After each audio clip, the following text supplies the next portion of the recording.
Erev Shabbos, Parshas Chayei Sarah. We have the death of Sarah and Chayei Sarah. Isn't that ironic? The truth is, if we spend our whole lives living the way we're supposed to, then the moment that our life is up, that encompasses our entire life. No?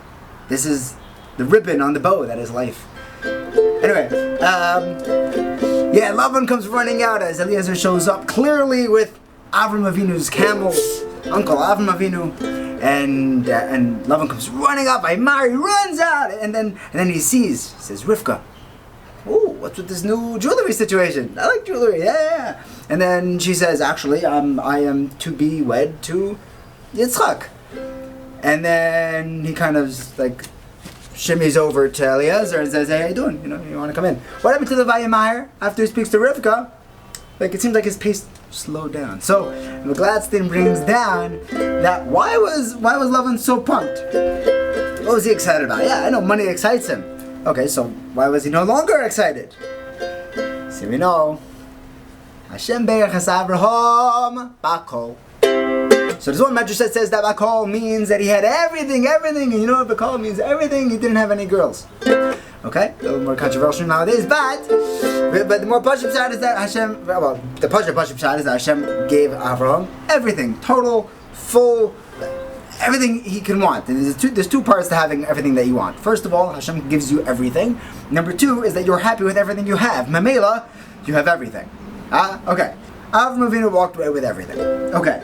Now, the medrash, the drush, is that he had a daughter whose name was Bakol. Lava knows. Uncle Avram Avinu, he's a multi-quadrillionaire, super famous, he's got fame and wealth and everything. And he has a daughter on the market. And then, Eliezer shows up.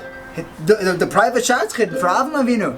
And he says, maybe I can marry Bakol. And he runs outside, and on his way he meets little Rivka and says, sis, what's going on? What's with the engagement ring? And she says, well, it's for Yitzchak, for me. He's like, okay, fine. And he walks over to the Eliezer and he's like, okay, fine. Come in, maybe eat something, have some poison for you. Okay. That's what I won't keep for it. But if you look from Eliezer's perspective, Eliezer says, Ulai, maybe the girl won't want to come with me. And Rashi tells us, why? He said Ulai. And the Gra says that there's Ulai and Pen. What's the difference between the two Hebrew words Ulai and Pen? Nothing, except the motive behind it. Ulai means, maybe, hopefully. Pen means maybe, neba chayei, hopefully not. And Eliezer said, Ulai, hopefully, she won't want to come with me. But, why don't you want Rivka to come with you? Because Eliezer had a daughter of his own. And Avram Avinu says, no. It's not going to happen. We are blessed. You are cursed. You're from Canaan. It's not going to happen. Sorry, kiddo. He must have said it nicely.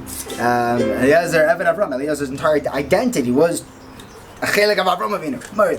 Anyway, so he comes. He finds Rivka. Rivka agrees to come with Eliezer. And then before he eats his poison soup, which, the malach that Avram promised he would send along with Eliezer, switches it. And now he says over the story about what happened. And the copy and paste.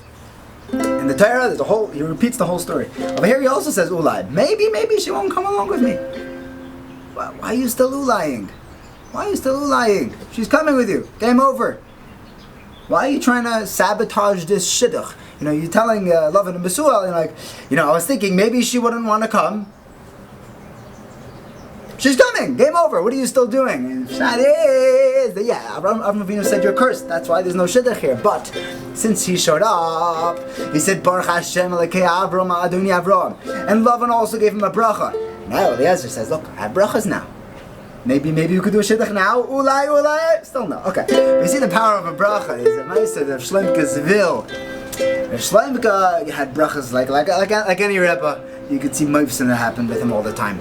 And he was once in the Mikva. And Shlomke had a famous line about the Mikva. He said, you know why Mikva is worked? You know why it brings Kedusha Tahara to Yidden? Because when you go into the Mikva, you have to close your eyes and your mouth. And that brings Kedusha. For all you Litvaks out there who don't want to go to the Mikva, just shut your eyes and your mouth once a week for a few minutes, and then there you go, you get Rav Shlomke's Mikva. So when he came out of the Mikva, he used to give brachas. And those brachas, Davka those brachas were known, they were always Mekuyim. Anyway, one week he comes out, and he starts going around giving the brachos. And there's one yid who blows up at him. Mamash, like, what are you doing? I'm making brachos in a mikvah. I don't know exactly what he was yelling. He was clearly on edge, and he mamash tore into the Shlomke. Yid leaves after his rant, and now Shlomke turns to the yid next to him and says, "Now I can give you a real bracha." He gives him a bracha. Of course, it was Mikva. I don't know the end of that story, but here's part 2 of the story, and this is mamash where it gets murdy. He comes back to his office and he calls over his gabbai and he says, "I need you to bring this to that yid." What yid? The yid that just was mevazing me in the mikvah. And he says, like, what? There's like a letter that says, "Amaychaliu," you know. He says, no.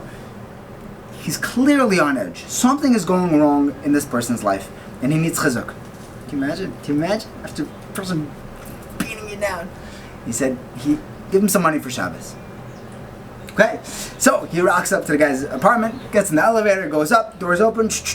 Before he even gets to the apartment, the yid is standing right there. He says, perfect. He says, I have an envelope for you from Shlomke's veil. I get Shabbos. The yid smiles like you can't imagine. That was then the part 2.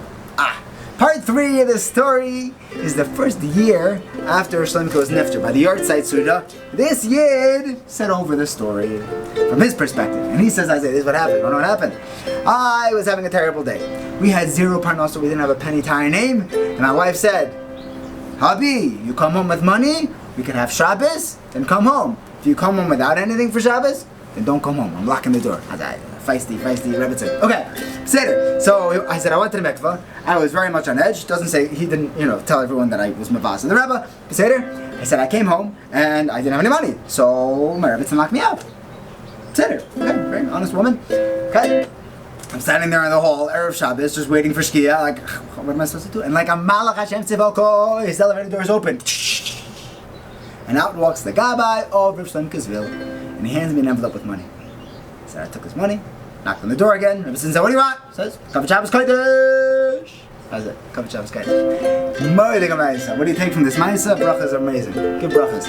See, if someone's being mavaza you, even if it's being mavaza you, it's easy for us to look at, he was mavaza him, so he must be going through stuff, and let's see how he reacts to him. But what happens if it's me?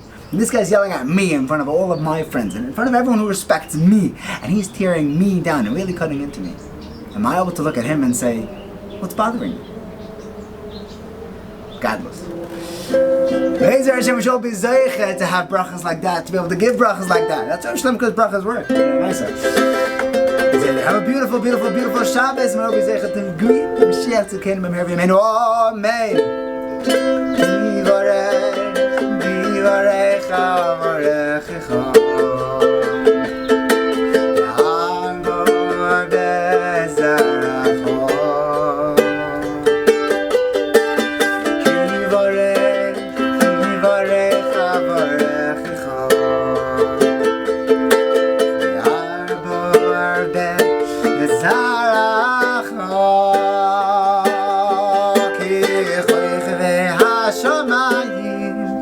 Hashamayim v'kachol asher al sfas hayom Kochvei